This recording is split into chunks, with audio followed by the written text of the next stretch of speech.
Hello, everyone.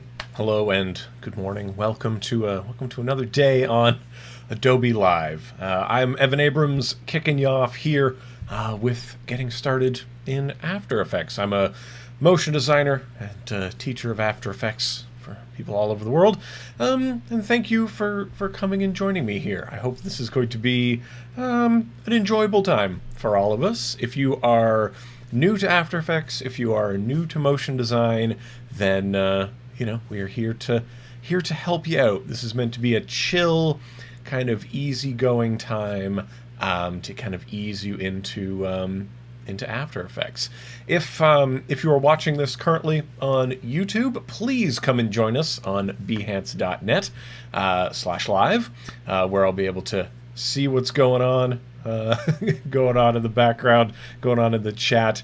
And Tim, there is a bit of a fan sound happening because my computer is very hot right now. I hope that it cools down soon because it is a little bit distracting. But we shall see if we can get that under control. I'll bring the mic closer to my face so you can't hear it as much, hopefully. But we have a big day of things happening here on Adobe Live, so a big, rich, full day of stuff, and we'll see what all we get into. But let's, before we get started, take a look at the schedule. So, schedule today. Right now we are starting off talking about branded content, making branded motion design for use in social posts. But wouldn't you know it, coming up next we have designing a logo, which will be your Photoshop Daily Creative Challenge. Kind of makes sense. We're on theme there. Then we're going to be having working with color in Lightroom, followed up by an Illustrator challenge, making some ghostly type. Then we're going to be creating some personal branding, followed up by getting into XD, creating a campground mapping app, and then we're going to have some draw along with Kyle and finishing the day off with a design off. So hopefully that's going to be a big full day. If you can stick with us, please do. But the replays are available for all time and all space here on Adobe Live. So, like I said, what are we going to be making this morning, though? Today, I'm going to be taking you through some branded content here. So we're going to be working from sort of a simple logo treatment, making that move a little bit, but then we'll be diving into creating a system that will allow us to hopefully create branded content, and we'll try to get everything going. Oh, Tim is saying that my mic is a little peaky today. Here, let's see if I can dial that back. I'll dial it back a smidge. This thing's very sensitive, so 1 degree will make a little bit of change. So we'll see if this can help us out. Tim, you let me know if we are improving, if we've gotten better or worse, and we'll see if we get there. Tim, our moderator, holding it down, keeping things on track here. And of course, hello to everyone hanging out in the chat. It's good to see you, Sean. Good to see you, Steve Festus in the house. Jeremy Brown, hello. Geetha, hello. Everyone, let me know where you're from. Let me know what you're doing. And do let me know what you are doing with motion design or what you would like to be doing with it, because this is sort of a beginner kind of lesson to get beginners into it. So let me know your hopes and dreams for motion design. So let's get started. Let me get over to my screen. Keep purposefully hydrating so that I can talk for a while. So here we go. Let's go to the screen town here. And what we're going to be doing is starting from animating a nice simple logo. Something like this that is, it's cute, it's poppy, it's quick. And when we're talking about social posts specifically, it's really important that things come on fairly fast, right? And the idea is that we want our assets to show up quickly, to get the point across, and to read, we would say, in quotes. Read as in sort of be understood very quickly. Today we'll be working off of this logo here and kind of deriving everything from there. Because usually we have sort of one branded element that is going to lead us. We're going to be usually very logo forward, or maybe there'll be a brand guide, hopefully, but sometimes there isn't. So we want to be able to make things that derive from each other and that go together. And it'd be great to keep everything consistent is what we want. So we want a branded experience, if you're creating branded motion design, for everything to feel like it goes together. And that's right, Tim. Here in the great outdoors, I'll be leaning on some Canadian accent today. So like a good cooking show, here's one that I've created earlier. And as you can see, this is just a simple logo animation. But we are going to look at sort of other places that we would use this. So for example, you might end up deriving from this. Let's say Outdoors was going to launch a podcast. Then we would want a podcast visualizer to go along with this for their social posts promoting the use, promoting the podcast with a visualizer element. As you can see, we're keeping it all very on brand, keeping all of the colors similar. We are keeping a lot of the tone. We are keeping a lot of the shape similar. And that's kind of the idea that we want to get to. Or perhaps you simply need this to start some of your videos. So you're gonna pop this on, perhaps over a solid color of some kind, perhaps over some footage, and we have a lot of wonderful footage to look at today, like this fancy red squirrel here. It's a wonderful squirrel hanging out, being our buddy today. So if you were going to have some content and then you wanted to put your logo over top of it, that's a good way to go. And we're going to talk about things like a bug, how we would convert this into like a bug down in the corner, we would call that. Typically, when we are talking about these kinds of things, we might be phrasing this in terms of like a show package is the term we would have used in the TV times when that was a more dominant form of content. It still is. But a show package includes various elements that you want to use and use over and over again when you are creating a TV show. And similarly, we're going to be creating kind of a social package. So that starts with thinking of all of the things that you want to have and to do with such a kit. We're basically going to be creating components so that we are able to quickly remix and alter things and just stay flexible and loose and very easy with it. So it's enough of a spiel. Let us get into where things begin.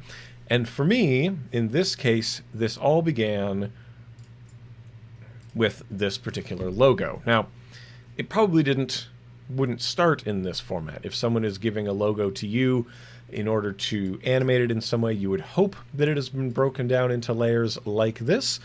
But hopefully you can see, and my face is not blocking any of this, that when you receive artwork, you want to modify it.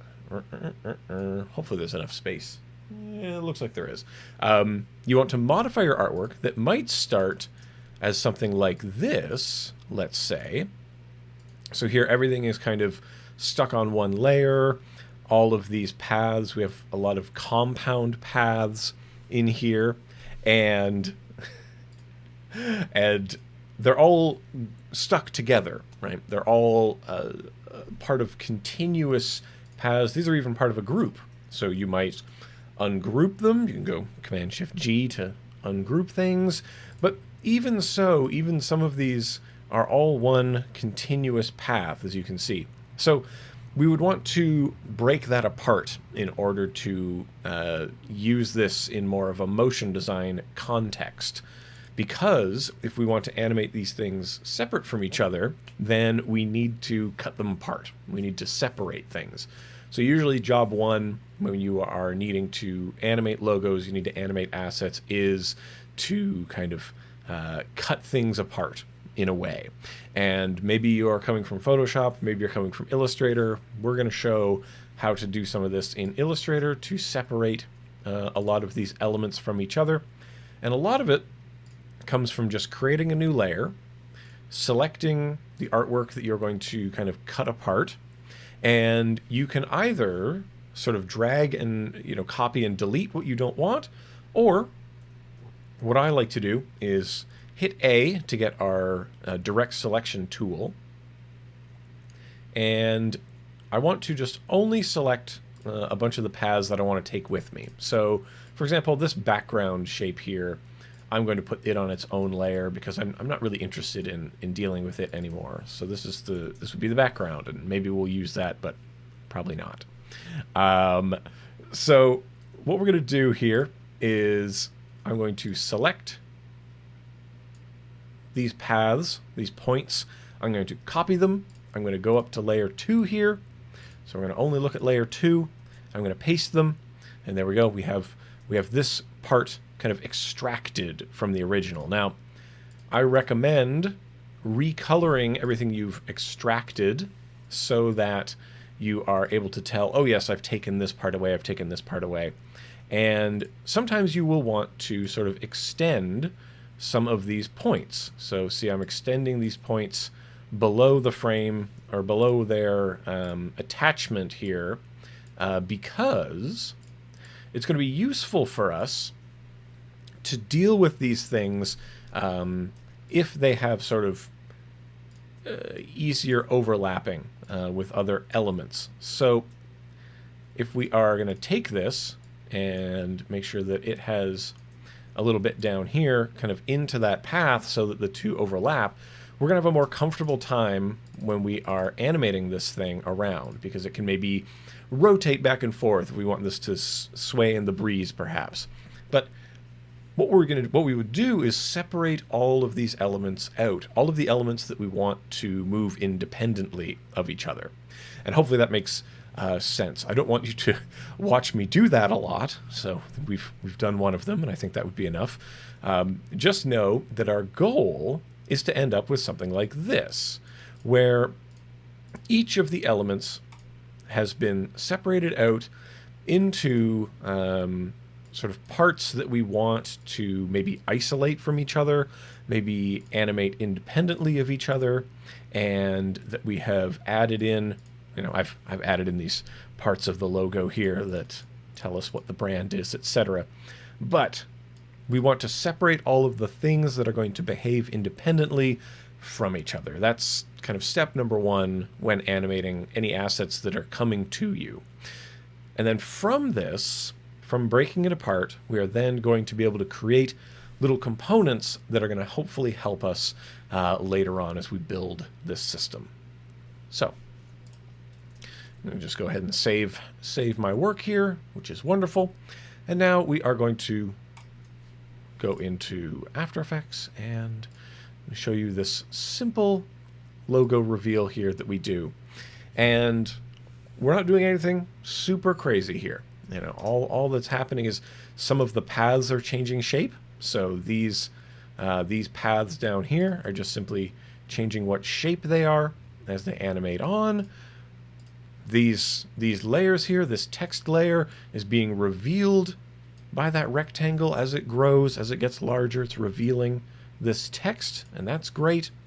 And then, of course, we have everything that's happening inside. So we might as well go through, and I'll show you a little bit of how we might do this from scratch. I'll show you a little bit of how that goes.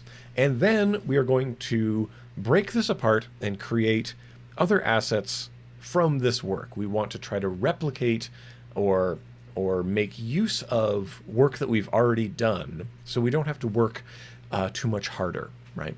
And a lot of that comes from, well, it's just nice to not work so hard, but also it's going to keep things consistent if we are copying and pasting from our own work. So that's something that I'm really going to suggest doing, especially when you're starting out. That I know it can feel sometimes daunting that you could make anything, you could go anywhere, you could do whatever with this, and something that I think is really critical, especially in the early times, is to create a system of rules, try to play within those rules, and it'll keep things very cohesive, and you won't have as many kind of creative block moments, I find. So, that being said, how would we start this from scratch? Well, it generally starts by importing. Let's see, where did we go? Here we go, the outside logo here. We are going outside, and as we bring this thing in, as we bring this vector artwork in, we would like it to be a composition, and we would like the footage dimensions to be the layer size, for me anyway. Oh, and hello Patricia, good to see you joining us here. And I will say, if you have any questions at any point, let me know. Do let me know. We are here to try to help as best we can. So, this has brought in, well, I'm going to drop these into a folder here, and this is from scratch so that we can keep everything organized. So this has created two compositions because I usually ask things to be created that way, but this one here is full of, let's delete the other one so we're not getting confused.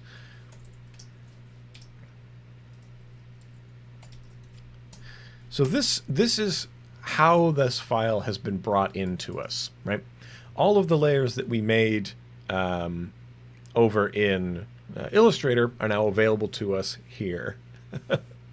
And as Sushant is saying, there's a plugin called Overlord that is very helpful. So if you're doing a lot of things with vector work, that could be something you're into. I personally use it all the time, but today we're not going to need it as much because we don't have as many path-based problems today.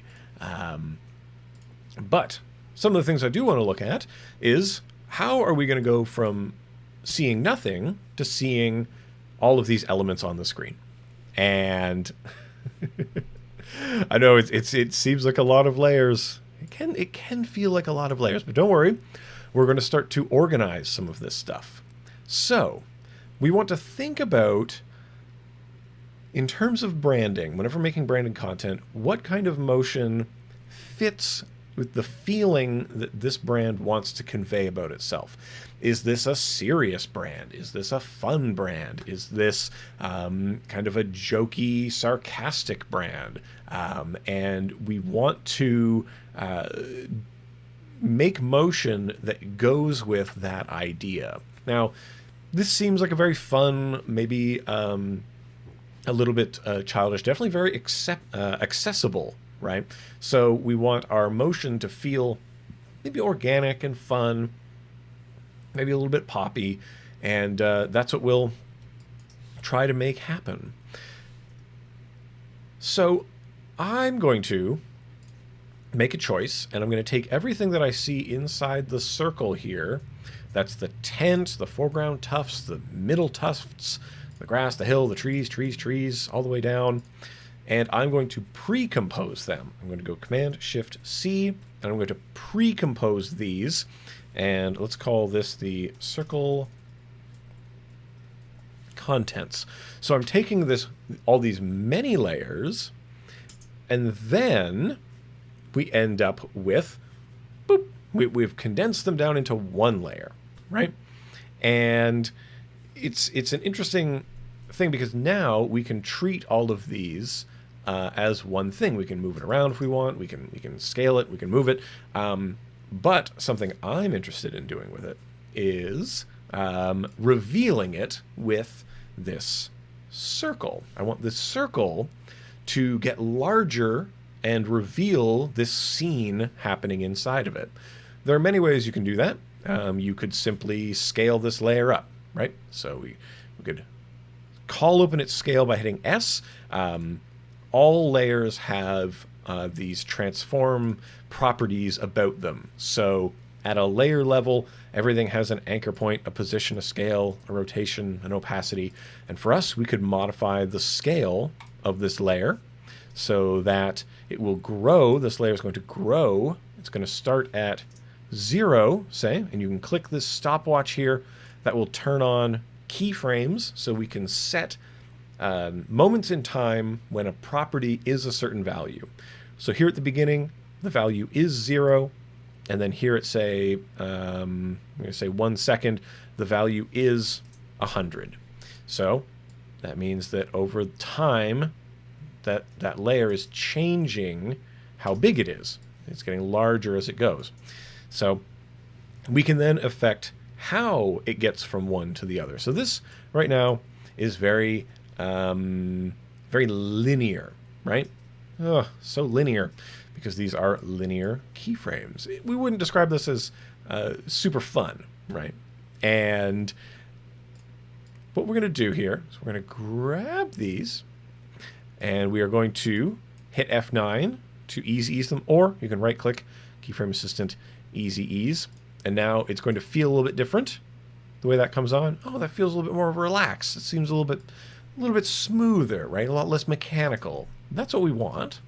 But we can go even further, and as this is a getting started, you know, I don't want to traumatize anyone, but the graph editor is the best place to check things out. So we go into this graph editor, and currently we are looking at a value graph. We are graphing this change in value over time. And in here we have these two handles, because these are eased layers, we get these handles. And we can start to pull on the handles and it changes the graph. So we can see what value that's going to have at that certain time. So this graph is representing the change in property over time. What's fun about these handles is you can grab them and you can pull them into interesting shapes. So now we have this incredibly fast change here, this ramp up at the beginning, and then it kind of gets too large and then it bounces back down because the value you can see is getting far too large there. It's getting larger than it was. So we can adjust things in the graph editor to create sort of more fun and interesting movements or changes in the properties. And hello, Umacord. Good to see you hanging out.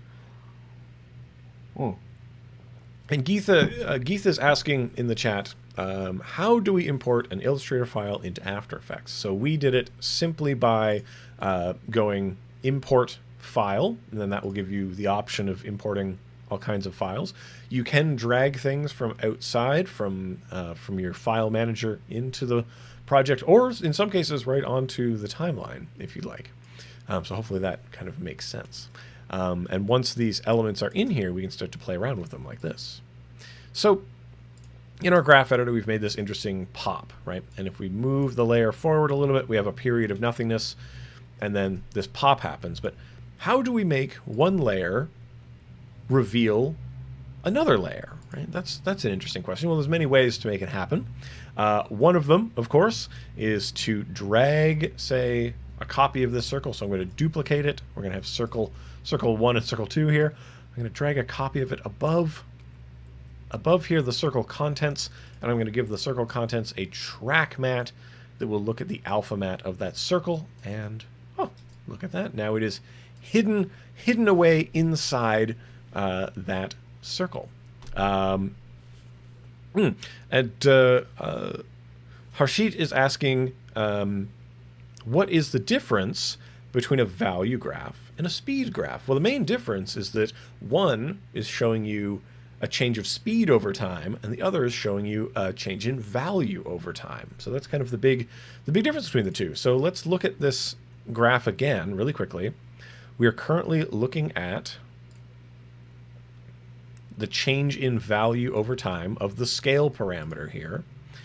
And now if I go to the speed graph, you can see when we look at a graph of the speed over time, that's very different, isn't it? That now we're measuring in percentage change per second. That's what this graph means. And if we look at the value, it looks like this. So some people understand one more intuitively than the other. Both of them are available here because sometimes you will modify using speed, sometimes you will modify using value. And sometimes you only have the choice, or you only have the ability to modify one of them because the values aren't accessible in that way.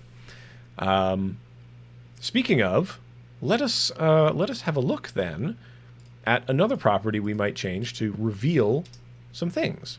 Okay, so another thing that we used in the first example is making this banner unfurl and reveal things. So we have these various parts that make up. We have this bar here. We have the left and right. I've called them cutbacks because they go back like that, and then the left and right kind of ribbon ends. If I want to control the specific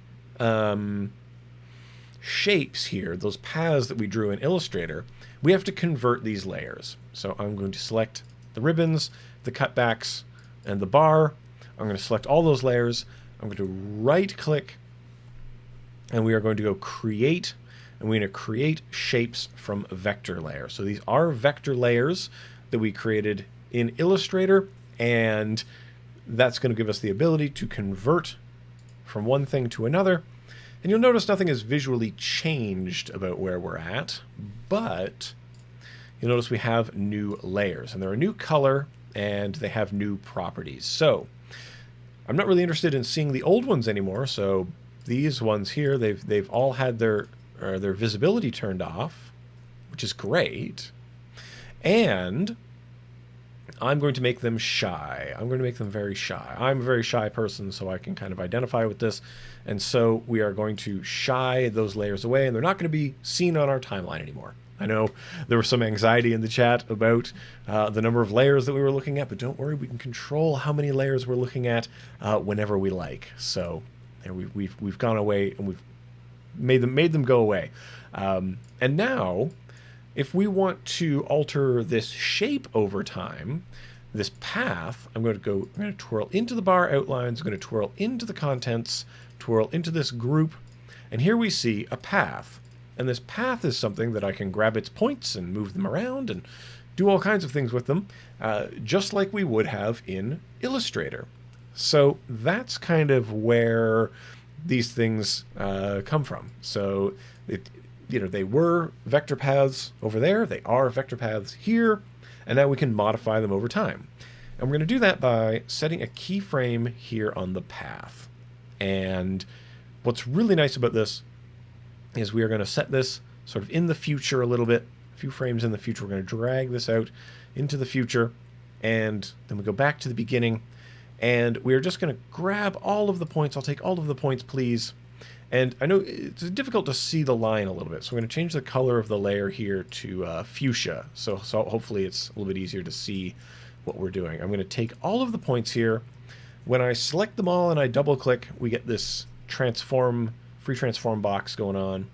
And then I'm just going to grab one of the handles, shrink this down. I'm going to shrink it down to like maybe there. Okay?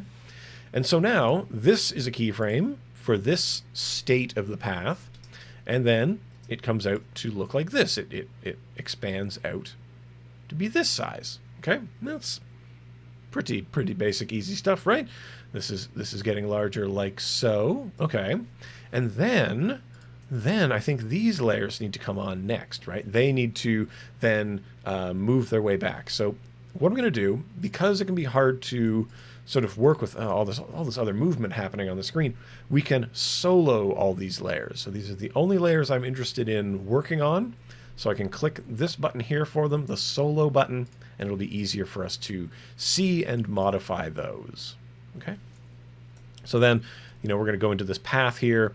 And if I only want to look at the path of this, because twirling into all this information can be tedious, I can just search for path in this box here, P-A-T-H, and that'll find for me this path here that is so useful.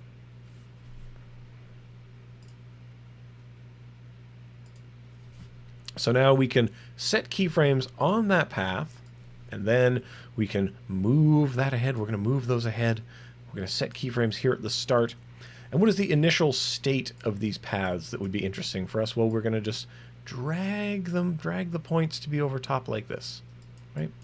And then we're going to do the same thing for this other one. We're going to select this keyframe. We're going to select those points. We're going to drag those paths right here like this, right here like this. Okay, so what does that look like? Well, when this animation plays forward, you see it's like these are extending off in that direction. Fantastic, fantastic. This is great. So if we want to see only the keyframes that we've done, we can hit the U key, and that'll bring up just the keyframes. You can tap the U key twice if you want to see everything that's changed about a layer, but we're only interested in tapping the U key once to see these keyframes. Then maybe we'll move them a little bit like this, so this gets larger, like this, and then those go back like that. And then finally, these are the last two components here. We're going to do the same thing. We go to path, P-A-T-H, brings up our path properties. We set keyframes. We can tap the U key to only look at the keyframes on this layer. We go ahead. We set keyframes in the future for when these things are going to have resolved. We move back to the beginning.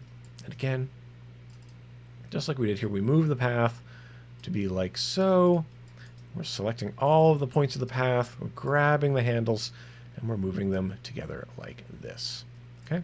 So now, if we want to look at these keyframes here,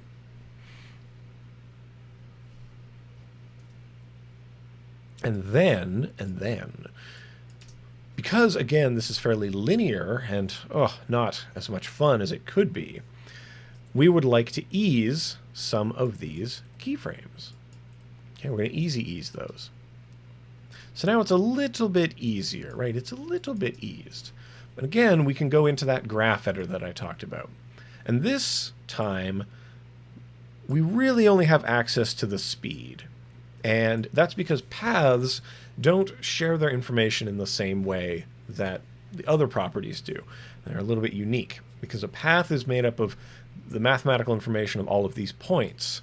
And so all we can really do is grab these and modify the speed. So if we modify it like this, this graph tells us that the speed is getting slower, slower, slower, much slower as it comes into the end. So then we end up with something like this. So that's kind of nice. I'm glad people are enjoying the lesson this morning. Make sure you smash that like button, I guess. Thanks, Tim. Or as we say on Behance, the appreciate button. So the appreciate button is what we're after. Now, one final thing here. We talked about revealing one layer with another, right? We are revealing the circle contents using this circle here.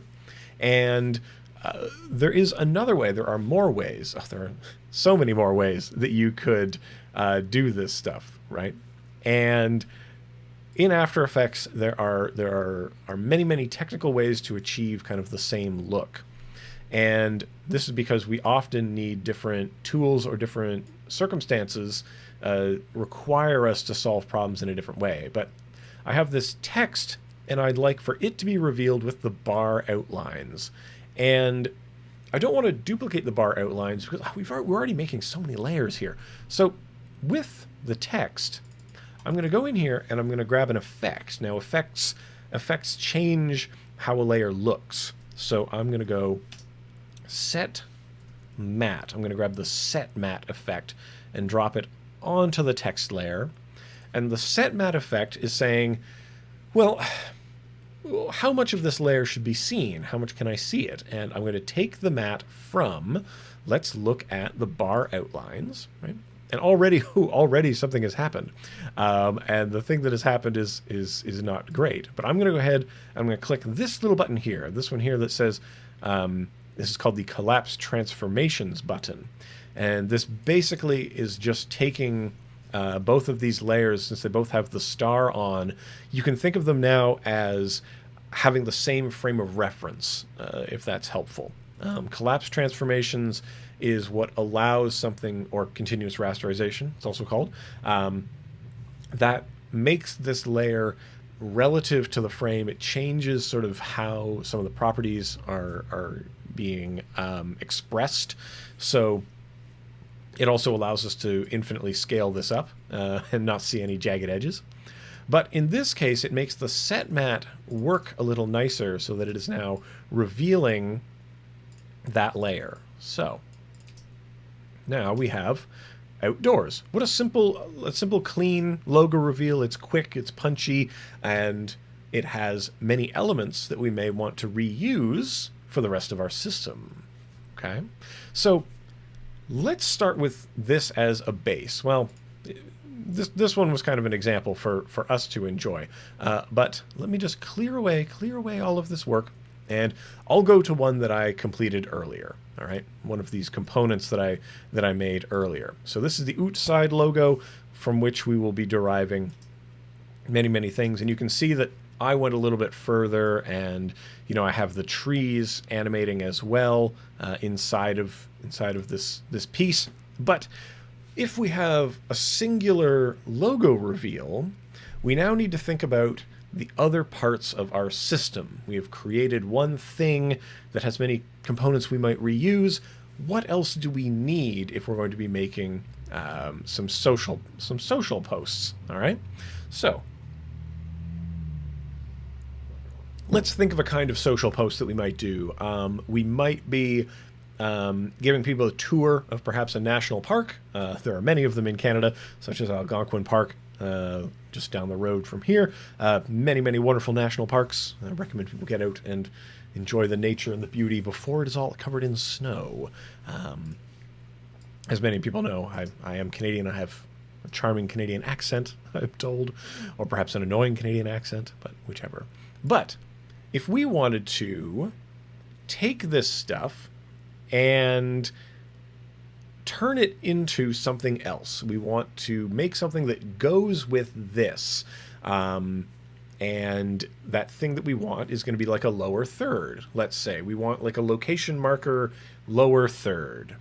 What can we do to make that work for us? Okay, well, in our components, our pile of components, I'm going to create a new comp. I'm going to make this composition sort of the frame size and frame rate that we anticipate having the export in. So if, for example, I'm going to be making things in a 16:9 size, I might, work from this, and let's call this a lower third, right? This is on our checklist of things that we want to be making. And so what we'll be doing is bringing in elements and turning them on. Okay.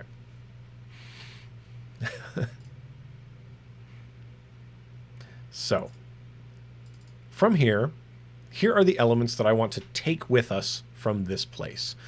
I want to take this word, I want to take this bar outlines, and I want to take the rest of this ribbon with us. So I'm going to kind of copy those, and into the lower third I'm going to paste them. And look at this. Seems to be looking okay. Interesting that this appears to be a little bit broken. It doesn't seem to be working as we would like. Well, that's because sometimes things are not referencing correctly. So I'm just going to go ahead and shape that up there. So we've still got this bar. We've still got this wonderful ribbon going on. And let's say this needs to be a location. It needs to be for Algonquin Park, right? So this is a text layer that I'm using the set mat on. You can see it's got the collapse transformation, continuous rasterization, a little sunshine explosion button on here. So that's how set mat is working wonderfully. And I just need to modify some of this so that it now fits with the new information, right? And there are ways you can do this with expressions, of course, but this is just this is a getting started day. We're just taking it easy here. So we are going to just expand this out, giving ourselves enough padding on either side, and hopefully that will be very helpful.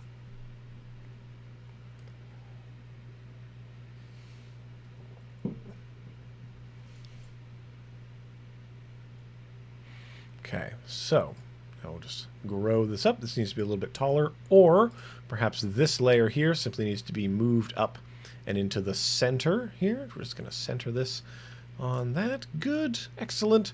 And now we just need to move these other components to be in the correct position. So this one and this one, we're just going to move them out to the side. If you want things to snap to each other, hold down Command when you are close to a corner, and you'll get this little, see how this little box in the corner gets a little square, and then we get some little helpful guides to help us out with that. So we're going to grab these two here, and we are going to snap it like so. Now we have this wonderful banner that's coming out, right? So this could be a lower third of any form. Lower third. Second? Lower third. And then we probably want to position it where things are.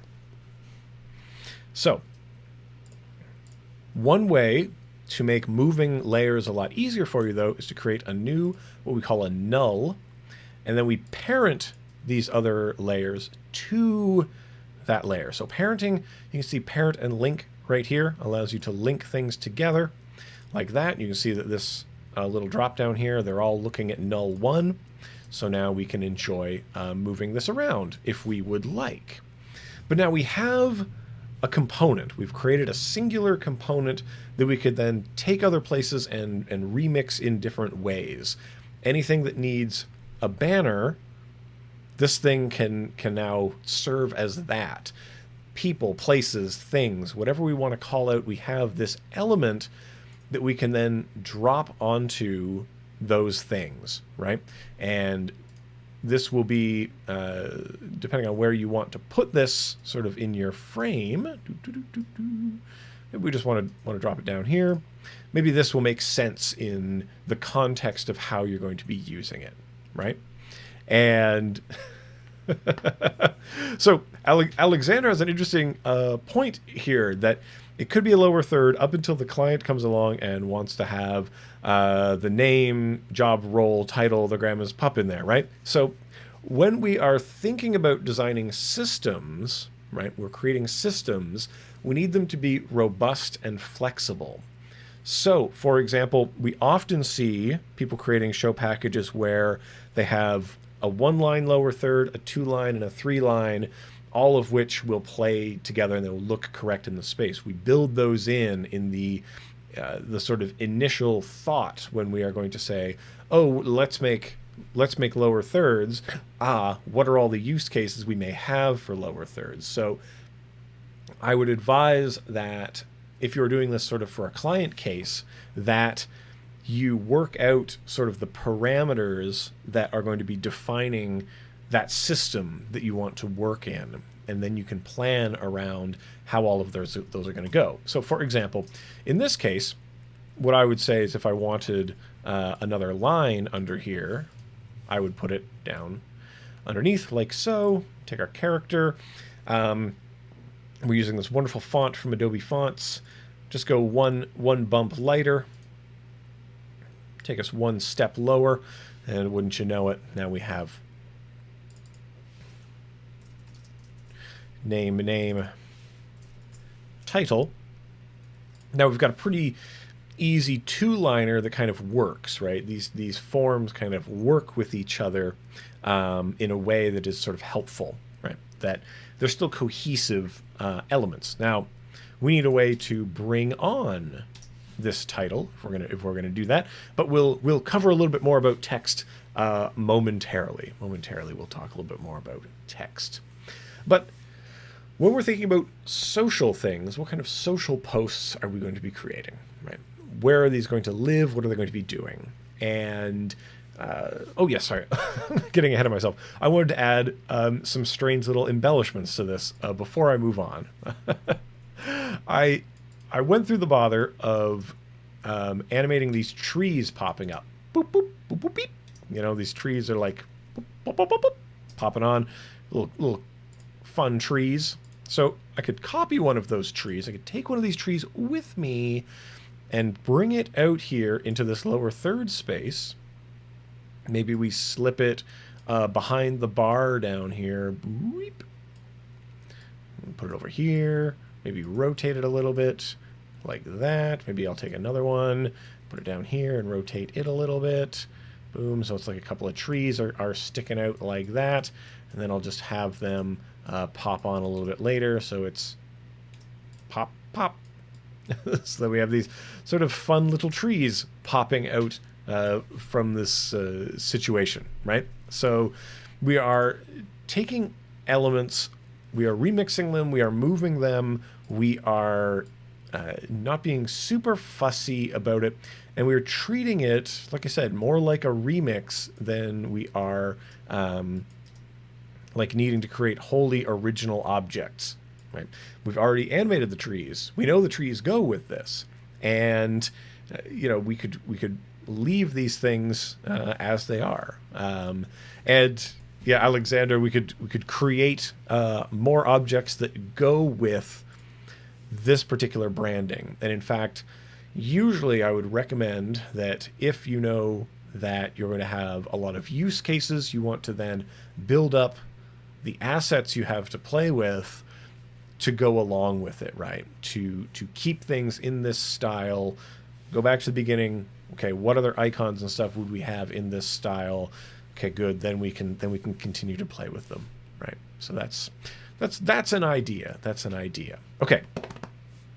So let us continue on our journey and look at a few other use cases. What else? What other ways do you think we would need to perhaps use some of these things? Where are these going to go? Where are they going to live? So one way that we often see branded elements expressing themselves, we talked a little bit about something called a bug. Now, here we have some beautiful footage from Adobe stock hanging out. And here, look at that. It's another use of our outdoors logo. Our outdoors logo is hanging out down here in the corner, letting us know that this is a piece of branded content from the outdoors family of products and services, perhaps. But it's down there reminding us of these things, right? And with this stuff here, maybe we'll position a little bit like this. I don't know, wherever we would like this. Again, this is a wonderful piece of stock footage from Adobe stock. This is actually a free piece, so that's hopefully good.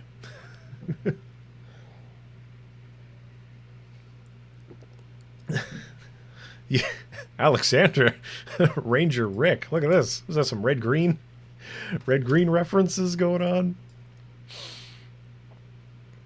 If they don't find you handsome, they should at least find you handy. So here, what we're going to do is find a way to turn that logo animation that we just did, right? Because it lives inside a pre-comp now. What can we do to make it now play nicely out here? So here, let me just delete all of the works that I was doing before. You know what? Let's just start it over. Let's start it over. We got some footage, and we have the logo reveal. And if we wanted to put the logo reveal out here, plomp, we can just plomp, put it on like so, right? Looks okay, but it's a little bit distracting, we might say. And what we're going to do here is we might just scale it down a little bit. Okay, that's kind of helpful. So we can scale it, we can move it, we can just kind of enjoy its existence, I suppose. But if the point of the content is for us to be enjoying something with the out of doors, then what I would recommend we should be doing is moving it down into the corner so it can behave as a bug. Okay, now, how are we going to make that happen? How are we going to do this stuff?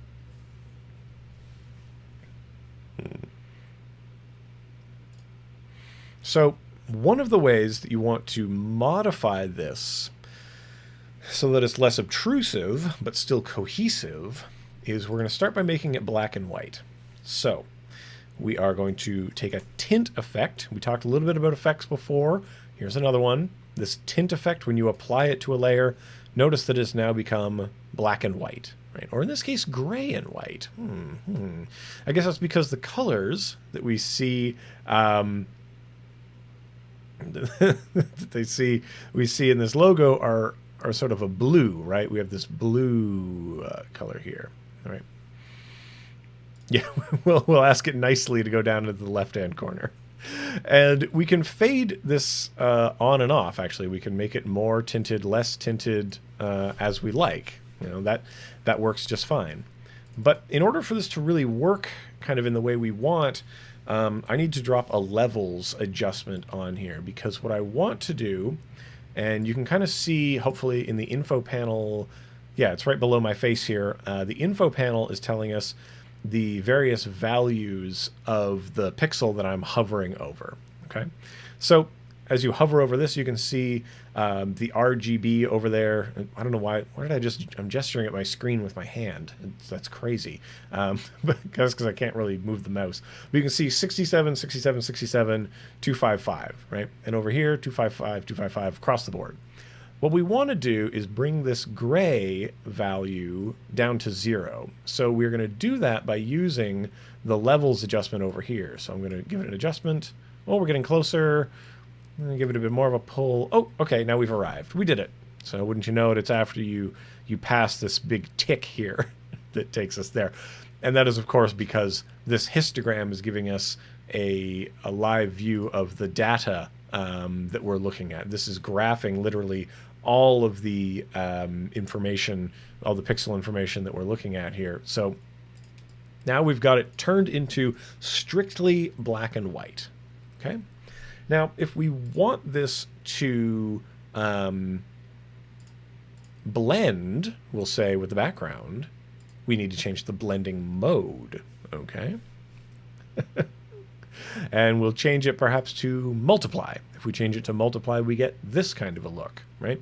The white has become see-through, and the dark parts are remaining. Okay, that's okay, I suppose. Well, what if I wanted the light parts to stay? Well, then maybe you go to screen, right? You go to a screen mode like this. So now this is overlaid in a way, well, sorry, let me overlay it in a way that overlay would would work.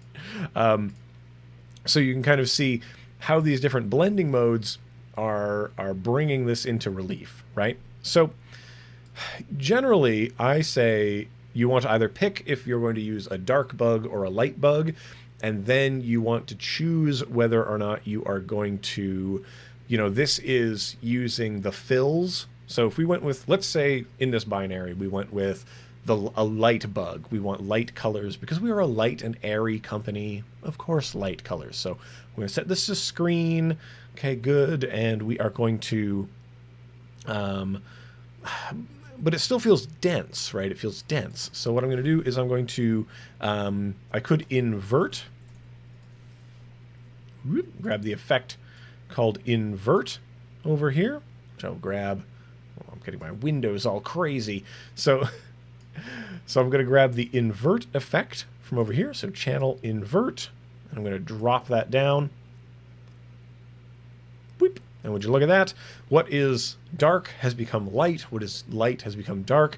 And now we have the inverse relationship, and we have only the outlines of the logo. Now, what's really nice about this is all of that animation still plays exactly the same. You know, this bicolor logo is still animating perfectly lovely, excellent stuff, and we are still in keeping with our branded element. Everything is working great. This could now live down in the corner. Wonderful. And we're ready to tell people, you know, the top 10 top 10 outdoor locations that we want. Okay? So, in the chat, Nathan Nathan's saying that he has trouble with blending modes. Well, maybe let's take a little bit of a tangent here and talk a little bit about blending modes and how they kind of work. And one tip that I'll give you about blending modes, notice that they're divided into various categories. These are kind of big chunks of them, right? There's this little line, right? All of these ones kind of behave similarly, and all of these ones kind of behave similarly. So you'll notice that there's a bit of a change when we go to add, a bit of a change when we go to lighten, a bit of a change when we go to screen, but they're all kind of in the same family, we would say. These all live in the same family of things. Similarly with darken, multiply, color burn, classic color burn, linear burn. So these are starting to get much more the same. But they're applying different algorithms to blending the pixels together. But you can think of these as being very similar. You can think of these as being very similar. And then, of course, we start to dip into overlay, soft light. Oh, yeah. Oh, I see. These all behave a little bit similar. Hard light, it's getting a little bit different. Linear light. But all of these kind of go together, right? And then we start getting into other ones like difference, hue. But just remember, these are kind of like families. And you can think of lighten as in, I'm going to use this. We're going to use this layer to lighten another, or darken. I'm going to use this layer to darken another. And then the rest of the family is sort of similar to that. But screen is what I was after. I was looking for screen.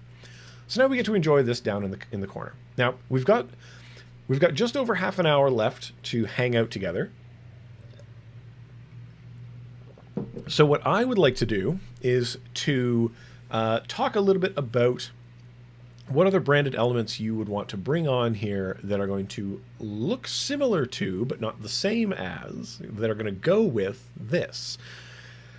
And how do we then choose things that would be sort of useful to get into?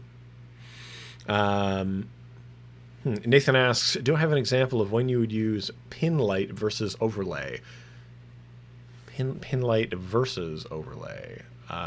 Let's see. In this case, in some cases we may not be, if we take this and we go to overlay, hold on, I'm going to take just a couple moments here to talk a little bit about this. So this is overlay, right? And then this is pin light. You notice that they're behaving very differently. And you also notice that the way they behave under different levels of opacity are a little bit difficult, right? So, or a little bit different. And one thing I'll say, though, Nathan, is that these things are super subjective. Now, there are a lot of great articles more dealing with Photoshop and blending modes that can be very helpful for kind of understanding maybe some of the utility and the math behind them. I personally take it all subjectively, that sort of the functions of these things are a little bit different, and that the stylistic look that I want from them is really just down to what do I see, what do I like. So hopefully that makes sense. Yeah. So,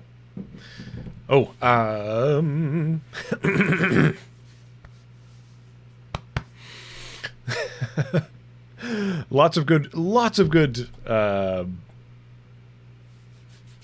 requests out of the chat, but the place we are going next, the place we shall be going, is in fact to Podcast Town, because where we want to go is I want to talk about something called a visualizer. So let's say the outdoor brand wants to launch a podcast, and we would like to create a visualizer that a visualizer that will look like and that will work with. Let me get this squirrel out of here. A visualizer that will help us to tell people, oh, here's a little snippet from the podcast. I hope people like it.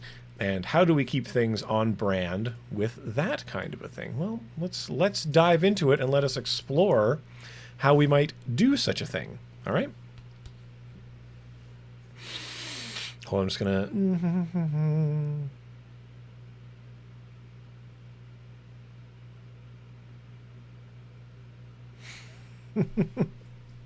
All right, so I was just checking through the chat, make sure no one had any other follow-up questions on that last situation. But I think we're good. So let's say the outdoors company, what they would like to do is to put a podcast out in the world, and what they were going to be doing is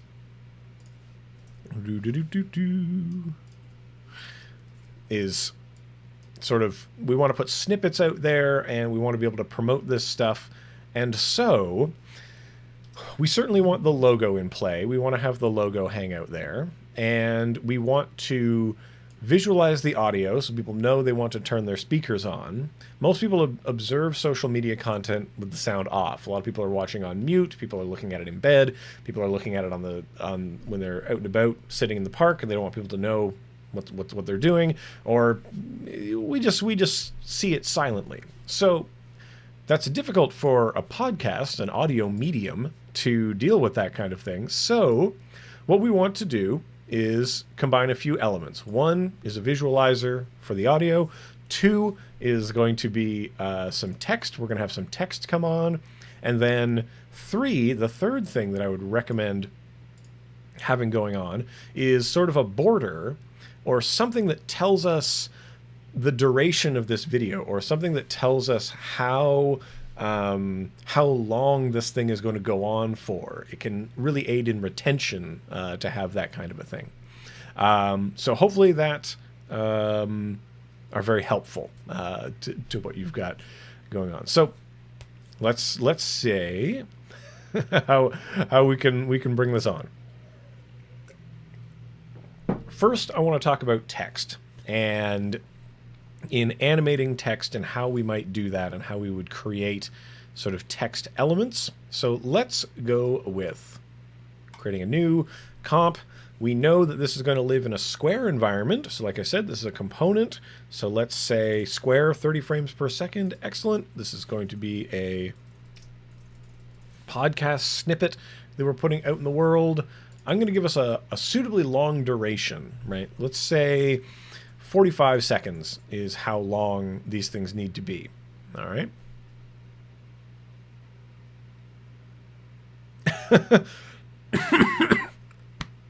Oh, don't worry. There shall be no expressions. We're going to stay safe. It's going to be fine. So we've got this out here. Start with a blank canvas. Let's get that logo out here. Let's get that component, that outside logo. Here it is. Wonderful. Outdoors. Great. It's the outdoor logo. Oh my goodness, am I labeling everybody?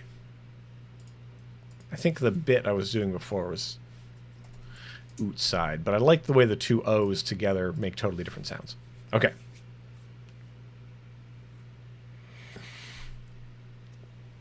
Let's see. Oh, and Muhammad is asking if I can make a how to make an explainer video in After Effects on my YouTube channel. Perhaps someday. Explainer videos are a very long and sort of larger project, hard to condense into a single pithy tutorial. But perhaps someday we will get there. So... But I'm hoping that the techniques that we cover help people to build to larger projects. Okay, so here we are. We've got our logo element brought out. Fun.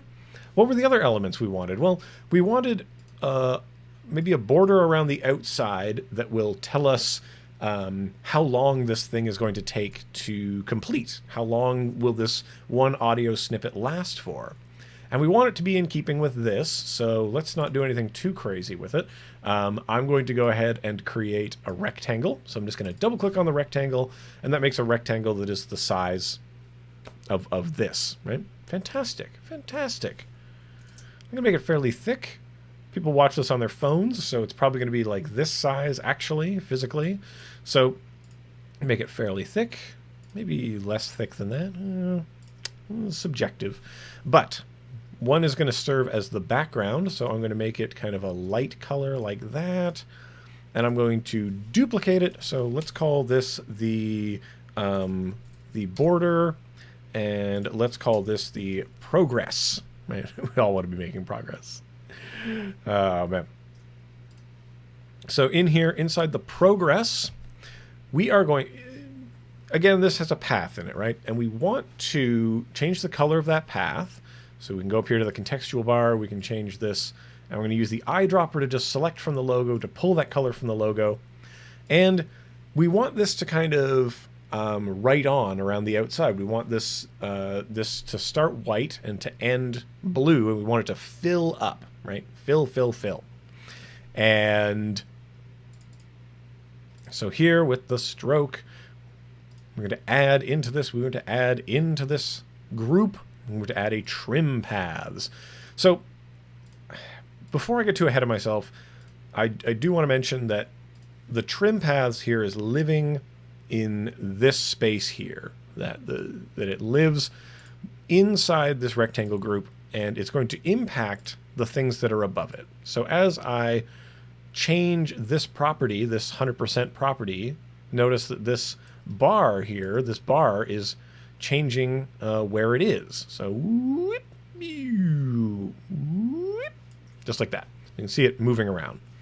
And if I wanted this to maybe grow from the center, from the middle, I would need to maybe set both of these at 50%, because the start and the end are now at 50%. I'm going to set keyframes on those.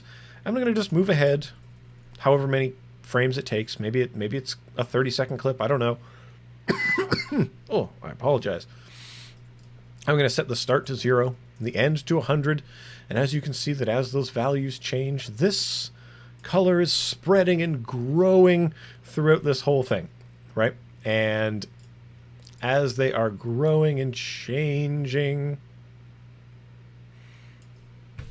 And Niladri is asking, they've seen me usually creating shapes by double-clicking up in... So usually I make shapes by going up here, picking a tool, and then I double-click on it, right? Now, I do this for a few reasons. One is because the internal hierarchies of layers, of shape layers specifically, can become confusing. And that is because there is stuff happening behind the scenes that you don't see unless you look for it. And one of the things that is sort of complex here is... or is simple in this case, is I only wanted it to be a frame around the frame, right? So in that case, double-clicking on the square to make a square that's the same size as the frame, that makes sense to me, right? That fits perfectly with what we wanted.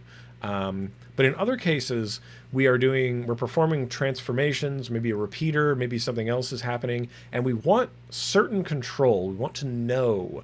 We want to know and not assume what the internal structure of something is. And that is why I double click up here to make default shapes.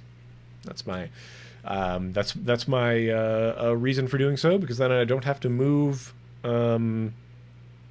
elements around afterwards. And it helps me keep organized, I would say. So that's my reason. Anyway, so we've got this bar. This bar is now growing. Let me just make it... Whoop, so we can see it growing, spreading out. I don't really want it to move out from that corner, though. Maybe I want it to start somewhere else. So I can use the offset value here to choose where it starts from. And let's say it starts maybe from the middle center, and it's growing out. Okay, that's fine. That's fine for me. And then it's going to come together at the top, and that's when, you know, the whole piece will be completed. So hopefully that is good. But something else, we don't have flat edges. All of our strokes have rounded edges on them. All of our text has rounded edges on it. So then why would we, from a branding perspective, make this happen? What we would want then is to go into the stroke and to make the line caps into round caps and the line joins into round joins, so that everything can be nice and rounded. And now we have this issue that it doesn't quite look correct. So what I'm going to do is I'm going to change the stroke width down, and I'm going to change the square size down. So now we have this path kind of filling out around. Oh yes, and of course these corners now look pretty janky. So let's go with miter joints anyway. So now we have this kind of cohesive line kind of going around the outside. Okay, give a big thumbs up to that, which I think will be great. Now, this logo itself is not here for long enough. It shows up, but then eventually it disappears because this is not long enough. So we can go here, we can go Layer, Time, enable Time Remapping, and Time Remapping is allowing us to control the time of this layer. So now I can extend the end of it out, and let's see, I'm just going to move ahead here.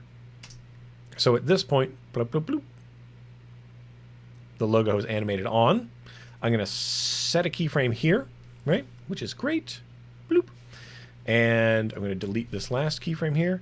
And there you go. Now the logo kind of hangs out forever and ever and ever and ever and ever. As long as we like. But when this thing completes, the logo should probably pack it up and go away. But most likely what would happen in a social media context is that the next video would start playing. They would scroll on to something else. So I wouldn't worry too terribly much about making the logo go away at this point. We need to move on to the other elements of our piece. What were the other parts of this that make sense for sort of a podcast snippet that we want to have come in? So one of those is going to be some text. So as someone is speaking, whatever they're saying, we are going to want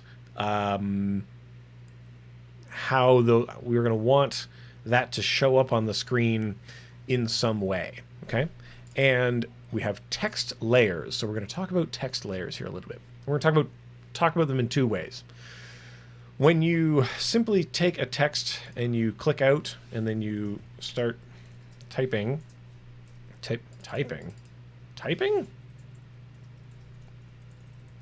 Start hitting keys.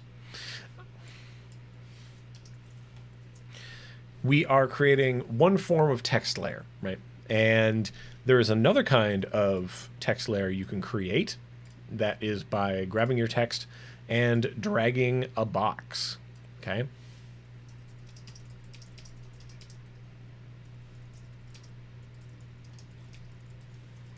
Now, when you drag a box and make a bounded space for text, when it runs into the sides, that's when it goes to the next line. This can be really helpful when you're creating more templatized stuff. Then, because we want to have control over where things are, and we don't want to work so hard in the future, then we will want to have this kind of thing contained within a box. So that's why we would use one form of text or another form of text. Whenever you think that the text needs to wrap for some reason or move on to the next line, then that's when we are going to want to go with this form of text. And in this case, that's perfect for us because what we want to do in here is, oopsie doodle, hold on, make that a little bit bigger, is just have a space for us to have whatever words the podcast is going to be saying.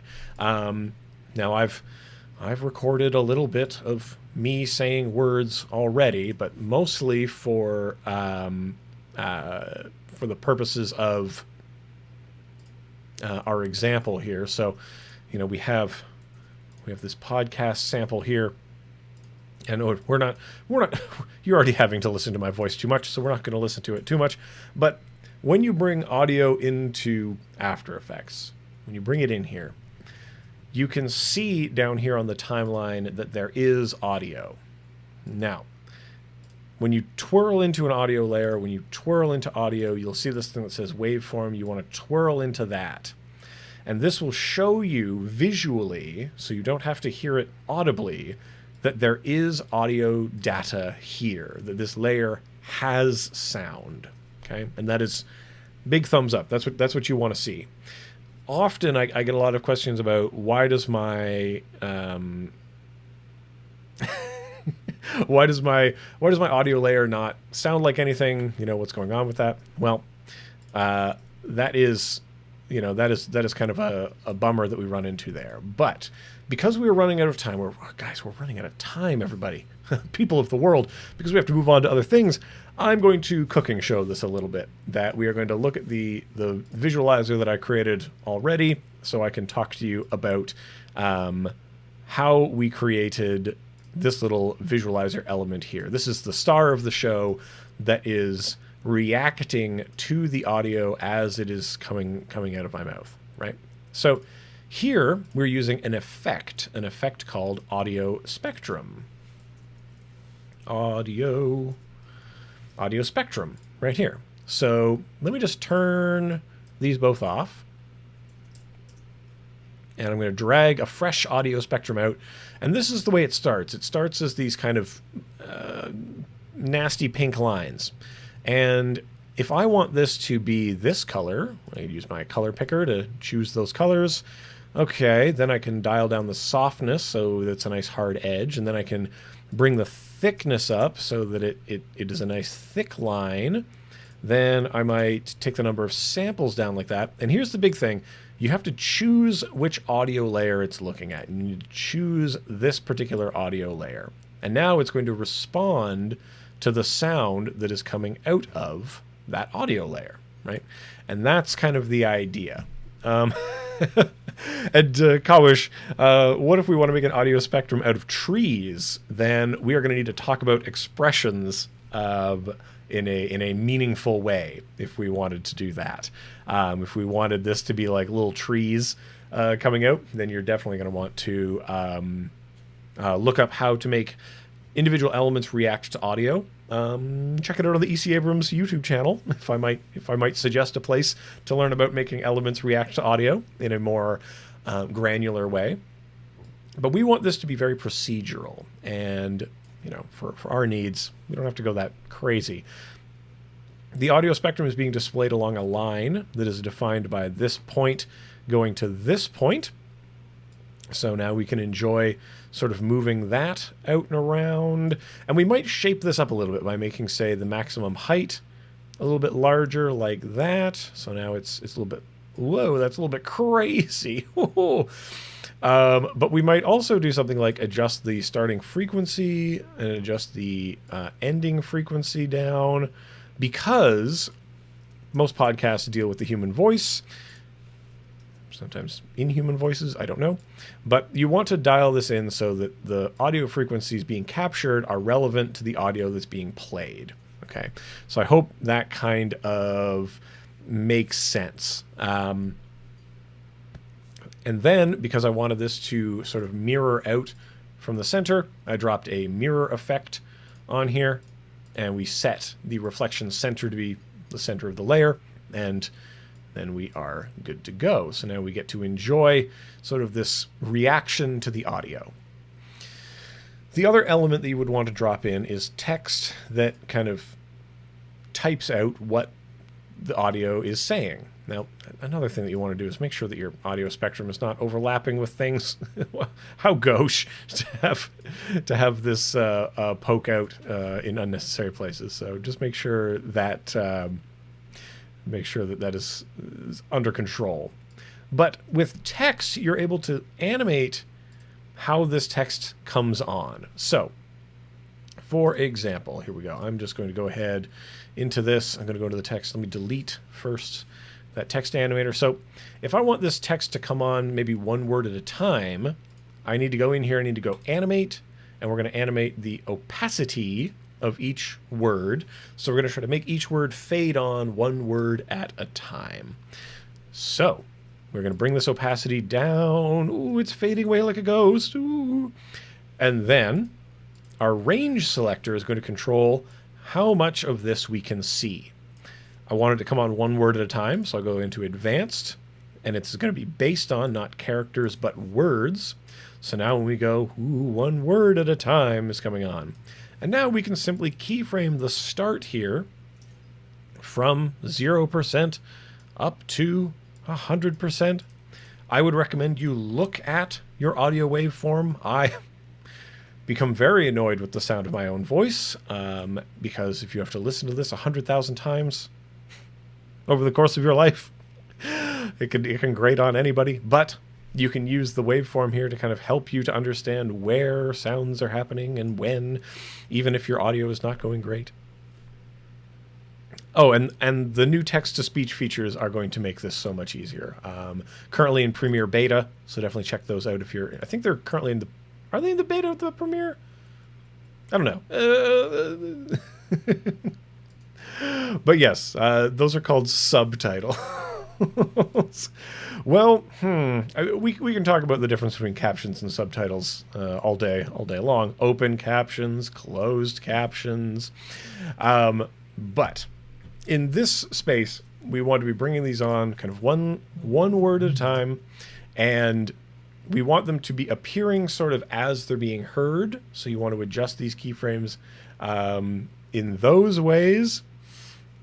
And certainly something else that I would urge you to consider, going into the advanced here, and we're going to go to the ease high and ease low. We're going to increase the ease low factor here so that things seem to pop on a little bit better.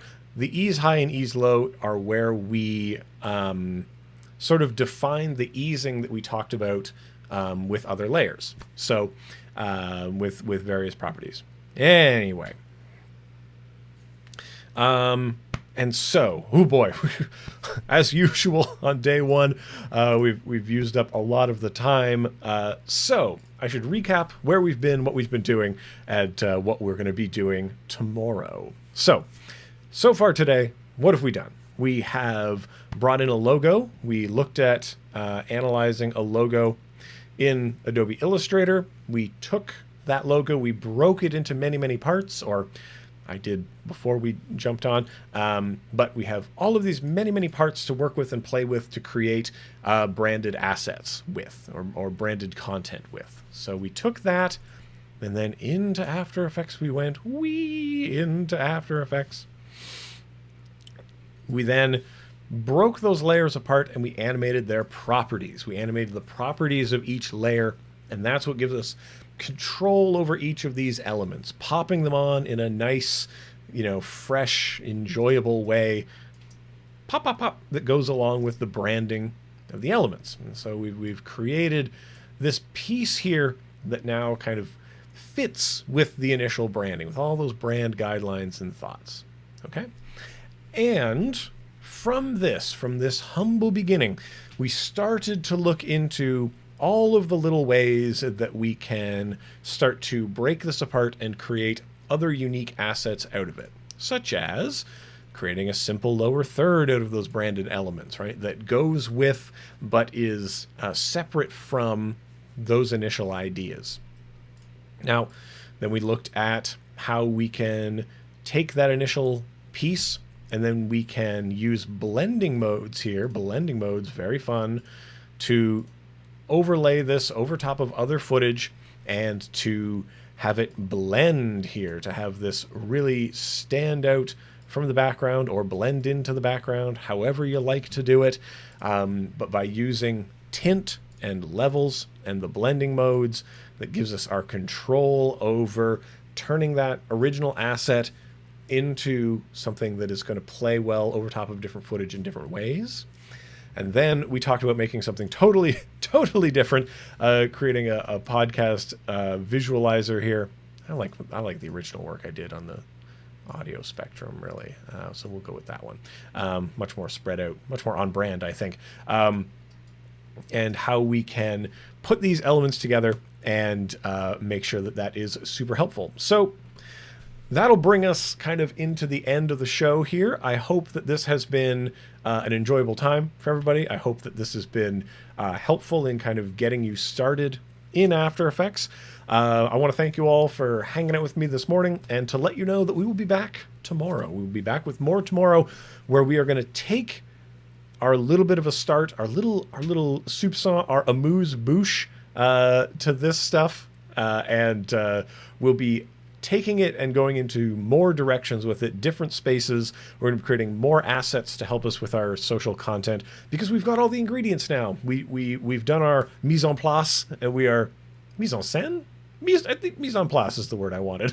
where we've got all of our elements in all of the places we want them. So now we can start to remix them tomorrow. So please come back tomorrow morning. As well, stick around for the rest of the day. We got a rich, full schedule. A lot of awesome things are going to be happening. So please, please, please stick around. And of course, be kind to each other. Stay creative. And I will see you around the internet. Thanks again, and have a great day.